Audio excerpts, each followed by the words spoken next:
Hey guys, we've got the Model 71 today, 348 Winchester. This ammunition is getting harder and harder to come by. A box of this, a box of 20, is about $75.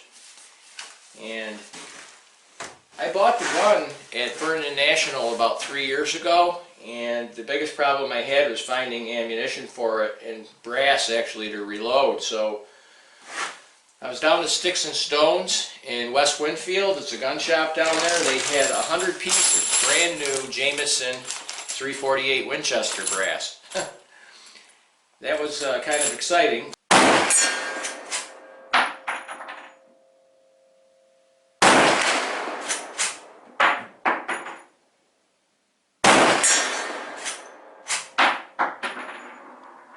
This is the first 5 rounds I've fired, and if you'll notice, there's a distinct line right here on every case. Hopefully you can see it, because it's the light is sort of poor in here, but I'm hoping that you'll be able to see that. What that is that's the original place where the shoulder was. And then after firing, you can see how it's actually bumped a little bit forward and filled in the rest of the chamber area. You know, the primers, they are looking a little stiff, but that's what happens when you have that much extra head spacing, because if we're going from 40 to 80, there's 40 thousandths.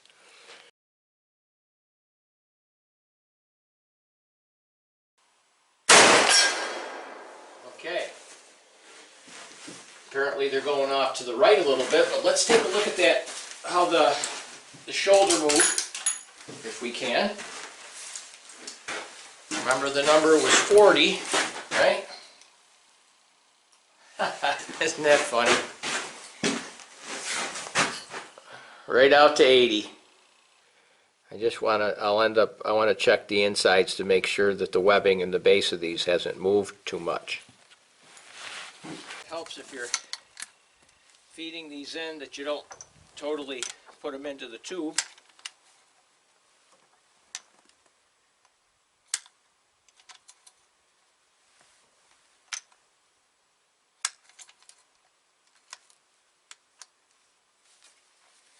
It's a beautiful old gun, isn't it?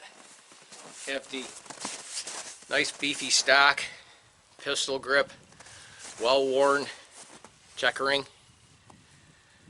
Got just enough war off of the receiver. It's all pretty original. And I think it's a 4 in the tube, and you could do 4+1. And just a fine old example of a Model 71. See if I can improve my score. That's an example of what happens in cold weather with a tubular magazine.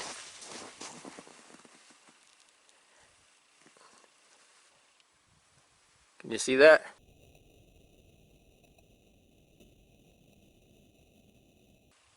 Hanging up.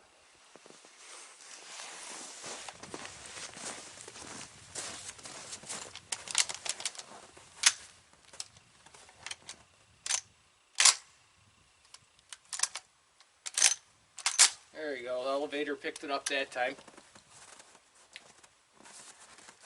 Alright.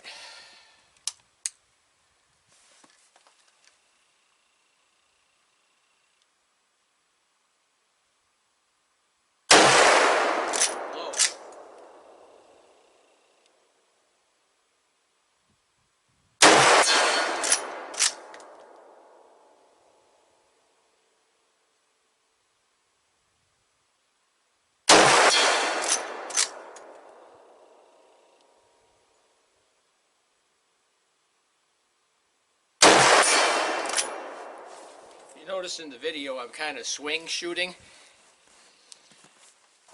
It's kind of funny that I experienced the same thing when I would shoot archery, is that I would freeze below center.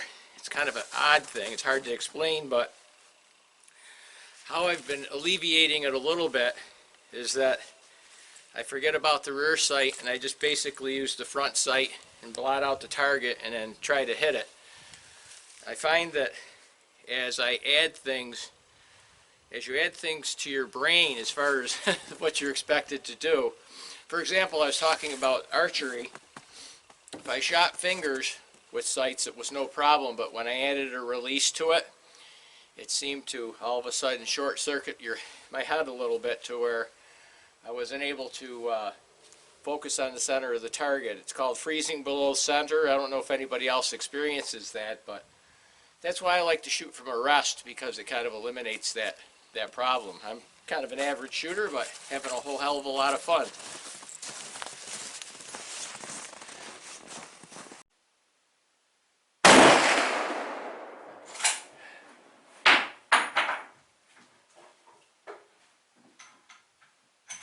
Last one.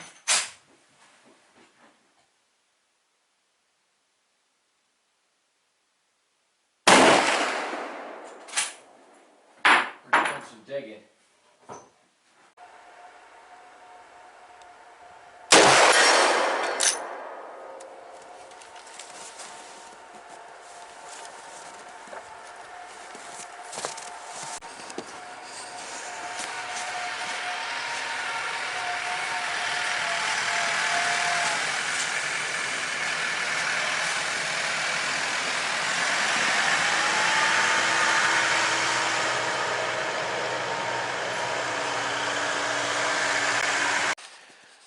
Okay, how did Mr. AR500 hold up? 1/4 inch, about 120 yards with a 200 grain 348 Winchester. These are doing about 2350 muzzle velocity. Slight crater in the plate, very minor. And if you look at the back side, it's not all dented up or anything, so it took care of that energy pretty well. This is about as close as you'd want to shoot these plates with a centerfire like that, but 308 would do a lot worse to it. But these FTXs seem to blow up pretty good and dissipate all their energy without, you know, destroying the panel. So that's a good thing. So I can continue to use this at about this range and not have to worry about it with the 348 anyways. Now the 338, that would be a whole different story. A joy to shoot. Make sure that you check the magazines on the tubular magazines on these. In the winter, these are notorious for leaving one up in there. So, you know, as things warm up and settle in a little bit, you might cycle the action a couple times like this and say, we're all set, close the hammer, go home, put it in your gun case, go to take it out to clean it, and you know what is first thing you do. Now all of a sudden you got a live round in there because the tubular magazine has released what it was holding there. So happened with me with my 44 mag, so I just always want to remind people of that, because safety is the utmost when it comes to firearms. Hopefully you enjoyed the video. I really enjoyed making it today, and I learned quite a bit about using these Jameson. These are really high quality brass, and now I should have enough to play around with this gun without having to worry about spending $75 for a box of 20.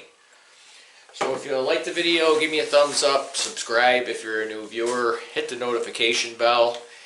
And I've been looking at the number of people that watch my videos, and I can't tell you how much I appreciate you guys leaving comments in the comment section and having a little community of people to talk to. I really appreciate it. So have a good weekend and stay safe.